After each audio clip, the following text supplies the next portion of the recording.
무박 유세입니다. 무박 유세. 기사 같이 볼까요? 상승세 이준석 부모까지 나서 막판 총력전. 제가 요 앞에선 여야 제1당의 이 제1여당, 제1야당을 좀 저희가 알아봤습니다. 근데 사실 제3당들도 이번에 굉장히 많죠. 상승세 이준석 부모까지 나서서 막판 총력전. 여기 사진을 좀 보겠습니다. 이준석 대표 옆에 이준석 엄마, 이준석 아빠라는 옷을 입은 이 두 사람. 이준석 대표의 부모님들이신데요. 어제 직접 마이크를 잡았습니다. 그 모습 같이 보고 올까요? 제 가슴 속에는 왼쪽 가슴은 정치인 아들 이준석, 오른쪽 가슴엔 내가 배 아파 낳은 가슴으로 낳은 아들 이준석, 내가 이 힘들게 버티고 있는 아들 앞에서 내가 힘들지라고 얘기하면 우리 아들이 무너지겠구나. 그래서 제가 정말 눈물을 삼키고 돌아서고 아무 일이 없는 것처럼 준서가 엄마 냉장고에 밥 해놨으니 내일 아침 챙겨 먹어. 그러고는 집을 나왔습니다. 그러고 아파트 주차장에서 혼자 한 3시간을 울었습니다. 네, 이준석 대표 어머님께서 울먹울먹 하면서 말씀을 하시는데 옆에 아버님도 울컥하시고 옆에 이준석 대표도 울음을 참고 네, 지금 직접 사실 이준석 대표의 부모님이 직접 공개적으로 올라서 마이크를 잡은 건 이번이 처음입니다. 근데 이게 참 윤영걸 대표님 네. 사실 부모, 엄마나 아빠 선거에 자식들이 나와서 막 돕는 경우는 있긴 한데 자식 선거에 부모님이 나와서 돕는 경우는 저는 사실 이번에 처음 봤거든요. 저도 뭐 신문기자 한 40년 했는데 처음 본 것 같습니다. 거의 네. 뭐 어머니, 아버지가 나온 거는 거의 없었죠. 네, 아버지는 그 유승민 전 의원하고 아마 고등학교 동창이고 이준석 후보가 말 잘하는 게 보니까 어머니 쪽 닮아서 말을 잘하는 거 아닌가 좀 이런 생각이 들어요. 그만큼 이번에 그 선거구에는 젊은이들이 많아서 이준석 후보가 젊은이들을 노리고 반도체 벨트에 갔는데 거기가 사실은 민주당 좀 아성 비슷하거든요. 네. 그래서 조금 힘든 경선을 하고 있는데 그쪽에 지금 공영훈 민주당 후보가 부모 찬스 때문에 좀 흔들리고 있어요. 지지율이 좀 떨어지고 있다고 좀 나오고 있어요. 그 군대에 있는 아들한테 뭐 30억짜리 뭐 주택을 사서 증여했다. 부모 찬스, 부동산 투기 뭐 이런 걸로 좀 비난을 받으면서 지지율이 좀 주춤하고 있으니까 이준석 대표 입장에서는 지금이 어떻게 보면은 뒤집을 찬스라고 본 거죠. 예, 지금은 지지율은 많이 떨어졌지만 지금 마이너스 3선이거든요. 공개 가능한 여론조사가 공개 가능한 시점까지의 지지율을 말씀을 하시는 그렇죠. 거죠. 예, 여태까지 3선인데 이번에 떨어지면은 이준석 대표의 그 정치적인 미래는 거의 없다고 봐야죠. 그래서 마지막까지 여론조사도 완전히 믿을 수는 없는 게 세대별로 나눠서 여론조사가 지금 하진 않아요. 네. 그러니까 그쪽 지역에서는 화성, 을에서는 젊은이들이 많은데 젊은이들을 표집해서 많이 했다고 우리가 거기에서 확실히 모르거든요. 그래서 얼마든지 뒤집을 가능성은 있다. 다만 이제 그 이준석 후보가 그동안에 윤석열 대통령에 대해서 많은 비난을 해서 보수 쪽에 좀 오히려 외면을 받고 또 이낙연 대표랑 또 합당 나눔으로 해서 또 진보 쪽에서도 좀 이상한 그 대접을 받고 하다 보니까 좀 설 자리가 없는 거 아닌가 좀 이런 생각도 좀 해봅니다. 네, 지금 이준석 대표 아까 말씀 중에 나왔죠. 만약 이번에 떨어지면 정말 정치적으로 타격이 좀 클 거다라는 말씀을 하셨어요. 그래서 이준석 대표 지금 부모님도 등장하셨고요. 그리고 다음 기사 볼까요? 이준석 대표 필두로 48시간 무박 유세입니다. 어제 이미 시작이 됐어요. 어제 오늘 이틀 동안 D-2일 시작하면서 48시간 동안 무박 자지 않고 계속 쉬지 않고 유세하겠습니다. 라는 거죠. 이준석 대표 자신의 SNS에 글을 직접 올려서 공개를 했습니다. 네, 오늘 자정부터 48시간 동안 무박 유세합니다. 자전거 타고 나갑니다. 라고 올렸어요. 이렇게 실제로 이렇게 자전거 타고 헬멧 쓰고 그러면서 다니면서 이제 한 명 한 명 만나면서 한 표를 호소하겠다라는 건데 혼자 하는 게 아닙니다. 지금 개혁신당 지도부가 다 같이 무박 유세를 한다고 하죠. 관련해서 천하람 총괄선대위원장 이렇게 얘기했습니다. 들어보고 오실까요? 이준석 대표 지금 정말 강행군하고 있거든요. 그러니까 무박 유세에 돌입하기 전에도 사람이 저러고 살 수 있나 싶을 정도로 굉장히 열정적인 선거 운동을 하고 있었습니다. 그래서 무박 유세까지 하면 제가 그랬어요. 이러다가 좀 표현이 그렇지만 죽는 거 아니냐. 그랬더니 이준석 대표가 죽는 것보다 낙선하는 게 더 싫다라고 하더라고요. 네, 죽는 것보다 낙선하는 게 더 싫다라는 게 이재명 대표의 얘기였다는 겁니다. 서영주 대변인님. 지금 이준석 대표 지금 정말 절박한 것 같아요. 절박하죠. 그러니까 본인이 박근혜 퀴즈로 들어와서 정치를 시작한 이래 이번이 가장 절박할 겁니다. 왜 그러냐면 개혁신당을 세울 때 본인이 빅텐트를 통해서 삼지대에서 뭔가 본인이 꿈꿨던 여러 가지 큰 원대한 꿈이 있었을 거예요. 그런데 그 생각대로 안 되는 게 인생처럼 생각대로 안 되는 게 정치 아니겠습니까? 그런 의미에서 본인이 이번에 개혁신당의 존폐가 결국 본인의 말하자면 성패에 달렸다. 본인이 만약에 화성을 해서 낙선을 한다.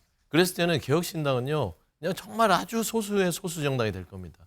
이준석이 과연 정치 인생을 여기에서 낙선을 하면 다시 시작하기가 너무 힘들죠. 그렇지 않겠습니까? 뭐 예를 들면 다시 복귀해봤자 정치권에서 배지를 달지 못하면 여의도에서 할 일이 없죠.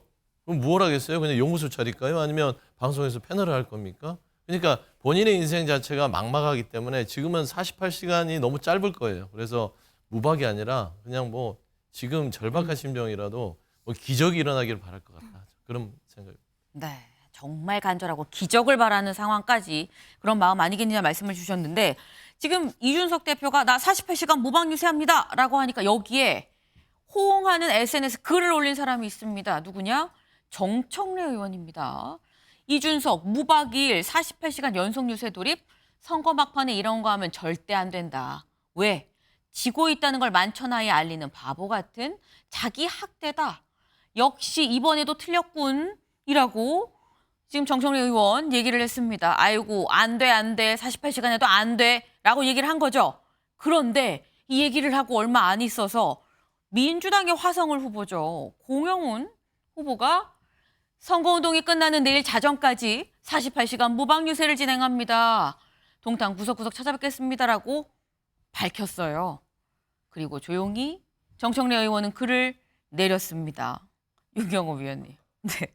지금 보니까 정청래 의원은 이준석 대표 안 될 거야라고 일단 생각을 갖고 가는 것 같습니다. 공영훈 후보가 저거 올리기 전에 아마 정청래 의원이 이를테면 끼어들기를 한 것 같아요. 뭐 남의 일이든 뭐든 간에 이렇게 관여하는 거 참지 못하는 분들 있잖아요. 새 후보가 다 아마 무박 유세를 하겠다. 이렇게 화성을은. 그리고 아까 천하람 최고위원인가요? 거기 얘기했지만 개혁신당은 몇몇 지역구, 그러니까 이번에 접전을 벌이고 있다. 자칭 얘기하는 지역구에서는 무박 유세를 하겠다. 지금 이렇게 공표를 한 것 같죠. 근데 지금 우리 선거법상 무박 유세를 해본들 저녁 10시 이후에는 마이크로 확성기 유세 못한다는 거잖아요. 네. 그리고 돌아다녀 봐야 만날 사람이 없으면 예를 들어서 뭐 터미널이나 아니면 요즘에도 밤새워 문 여는 주점이 있나요? 드물죠.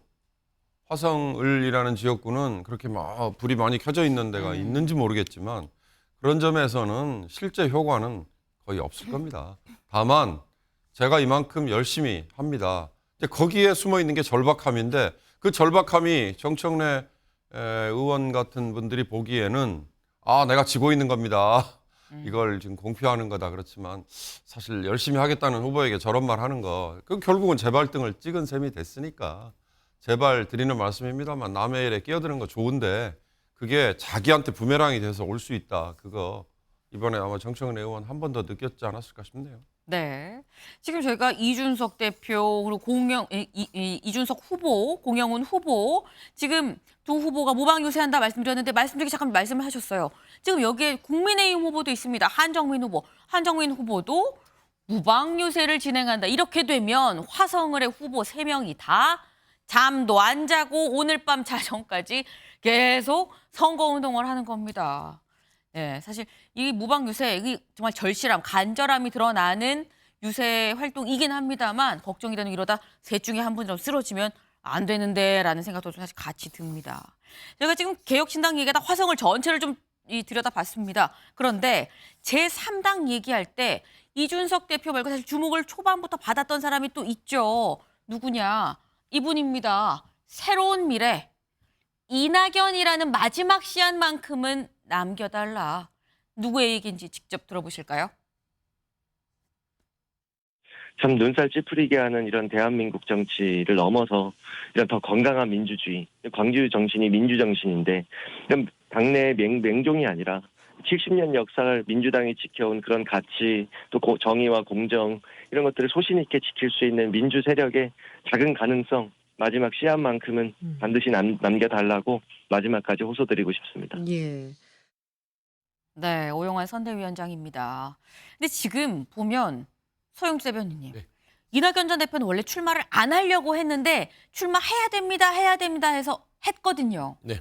근데 출마를 했더니 주목을 너무 못 받는 측면이 또 있습니다. 그러니까 이제 제가 이낙연 대표가 민주당에서 나갈 때 누누이 했던 말이 있습니다. 그러니까 어떤 일을 정치인이 큰 결단할 때는 명분을 쌓아야 되는데 명분이 아직 무르익지 않았다. 지금은 때가 아니다. 나가면은 결국에는 큰 성과를 거치지 못할 거라고 얘기를 했는데 결국에는 지금 뭐 이런 상황이 된 것이죠. 그러니까 따지고 보면은 개혁신당의 빅텐트에서 헤어질 때부터 이미 이준석의 이 단면도 그렇고요. 이낙연 대표의 이 단면도 두 분 어떻습니까? 초라해졌잖아요. 그러니까 원대간데 없는 겁니다. 원대한 꿈 자체가. 결국에는 국민들에게 마음을 못 얻고 국민의 마음을 얻어야만 명분이 생기는 거 아니겠어요? 그러니까 두 분 다 지역에 나가서 뭔가 명분이 있었다면 정말 이 초라한 이 모습을 보이겠습니까? 저는 이런 부분들은 결국에는 이 정치권에 하나의 교훈을 주는 것이다.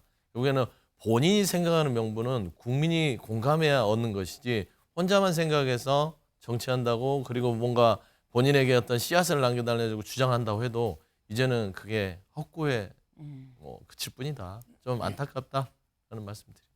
네.